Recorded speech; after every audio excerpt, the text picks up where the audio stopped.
Hello everyone. Today we'll look into a very important concept. Any resource that you are deploying within a VPC, you have to provide details of this. So what I mean by that it is the subnets. So any resource that you're deploying within a VPC, you have to provide the subnet IDs to specify which subnet that resource will be deployed into. So subnets are as a logical containers within a VPC that holds the resources. You'll understand much clearer. I provide more details about the subnets. And so why we need the subnet to start with? So it helps isolating on resources. That is one point. And also it helps in the securing the resources. How does it do that is, for example, if you have some instances or some other resources that is being deployed, if for example you have database servers, so you can have some specific subnets that is meant for deploying the databases and some other subnet that could be used for deploying the web servers. With that, you achieve the network isolation for those resources. And how do you secure that is, any traffic flowing in and out of that whole subnet, you can restrict it if there are some databases in the subnet. You can restrict any traffic that is going to the subnet except that is few which the some server that has to communicate to the database. That is the network isolation, and then also you're achieving a security. Further discussing about the subnets, subnets are it is created within an availability zone, and any instance that is deployed within that subnet, it means it is in specific to that AZ availability zone.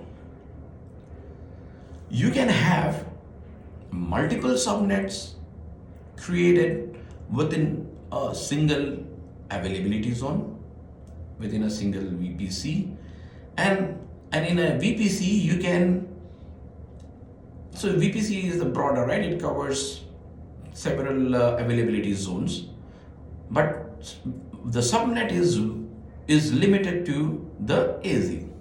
And you can have in a VPC you can create multiple subnets in multiple availability zones, and in a single availability zones you can also create multiple subnets. That is some of the very basic things to start with the subnets. So a subnet, how you deploy that resources, it's all about the IP addresses. So each subnet carries a CIDR range. It has a specific CIDR within, and it is a subset of a bigger VPC's CIDR.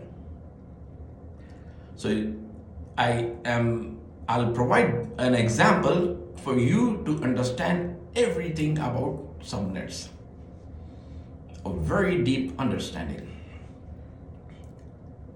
For example, we have like a VPC with a CIDR of 172.16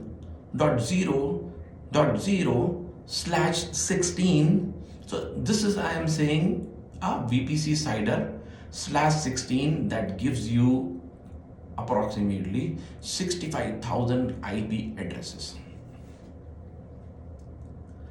And within that, this bigger /16 CIDR, you can create smaller subnets within the availability zones for isolating your resources or deploying your resources and assigning, like as I said, for web servers, data servers, whatever resources are different subnets. And from within this bigger VPC /16 that I said, you can create a subnet of, for example, a CIDR of 172.16.100.0/24. So I'm using .100.0. So, and here /24 means it will provide about 256 IP addresses.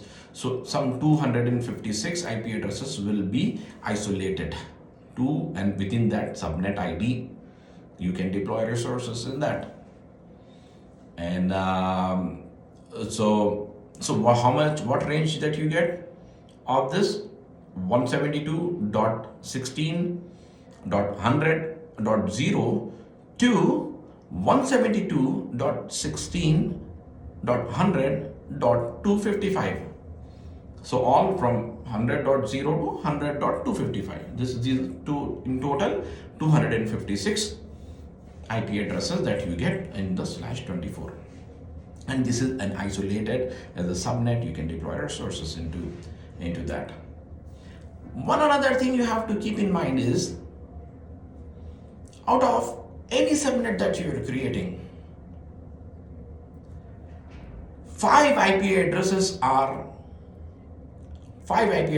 are restricted that you cannot use to deploy your resource. So then we'll take the just example that we have seen for the subnet CIDR that we have used. 172.16.100.0 would be the first IP address out of the range that we just discussed. So you cannot use that one. It's restricted by AWS. And then similarly, 172.16.100.1, this is the second IP address. 100.2, 100.3, this is the fourth IP address, and then the last IP, that 100.255. So first 4 and the last IP. So any subnet that you create, the first 4 and the last IP address, you cannot use it for deploying your resources. The other, you can use other IP addresses will be assigned to the resources that is being deployed within the subnet. So now you have understood the broader concepts of it, and what the subnets are, and the CIDR assigned to subnet, the resources being deployed into the subnets. It's a logical container that is holding your resources, and a subnet, any resource deployed within the subnet, it means that it is within a specific availability zones. The scope of the subnet is within a single AZ, and that is something, and then you can have multiple subnets within one AZ, and then within a VPC you can have multiple subnets created spread across different availability zones. So these are the main concepts for the subnets. One another thing is the private subnet and a public subnet. This is a really very important concept, very important for you to understand, and to the very basic idea of that, it is a public subnet is having access to the internet directly. That's a broader way concept. You have to understand a public subnet means it is connected to the internet. It can route the traffic, any traffic from it can be routed to the internet. That is a public subnet. A private subnet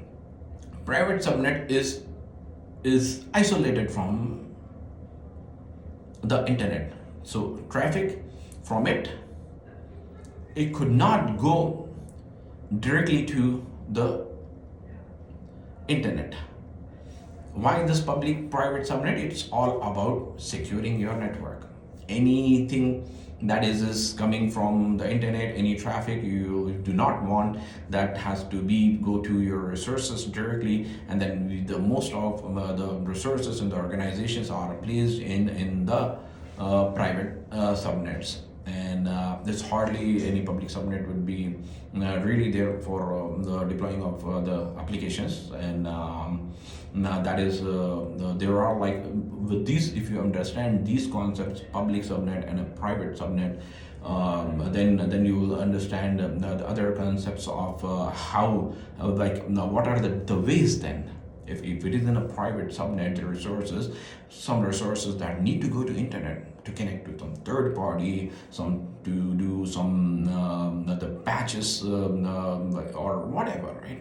They do some of the other things to go to the internet, and then that how do you connect? So once you understand these concepts, public private subnets and other concepts of the subnets, well, it will be very easier to understand the next concept. We'll look into a different session for that. I would like to dedicate a specific session on a public subnet, private subnet, and all how it will be the traffic from the private subnet has to go to internet. What are the ways? On a high level, I would say that is like a NAT gateway. That it is used is AWS providing, and that is one thing. The other thing is would be the proxies that can be used for using for routing the traffic and to the specific location into the internet. So that is those are the things. And also the other concepts of you will discuss within that is the jump host, jump server, bastion host. What are all these? This is all related to, if you understand the concepts of public and a private subnet, then you will get to understand what are what are the needs of this jump server, the bastion host, the jump host server. So what is it need, or how does it help? And so we'll look into all the details of it. So on this session, I want to keep it small, and so go through with it and understand all about the concepts of the subnets. It's a very clear description that I have given. This is just much. If this much you know about subnets, you're good. And then there will be, whenever you create a subnet, it has a CIDR.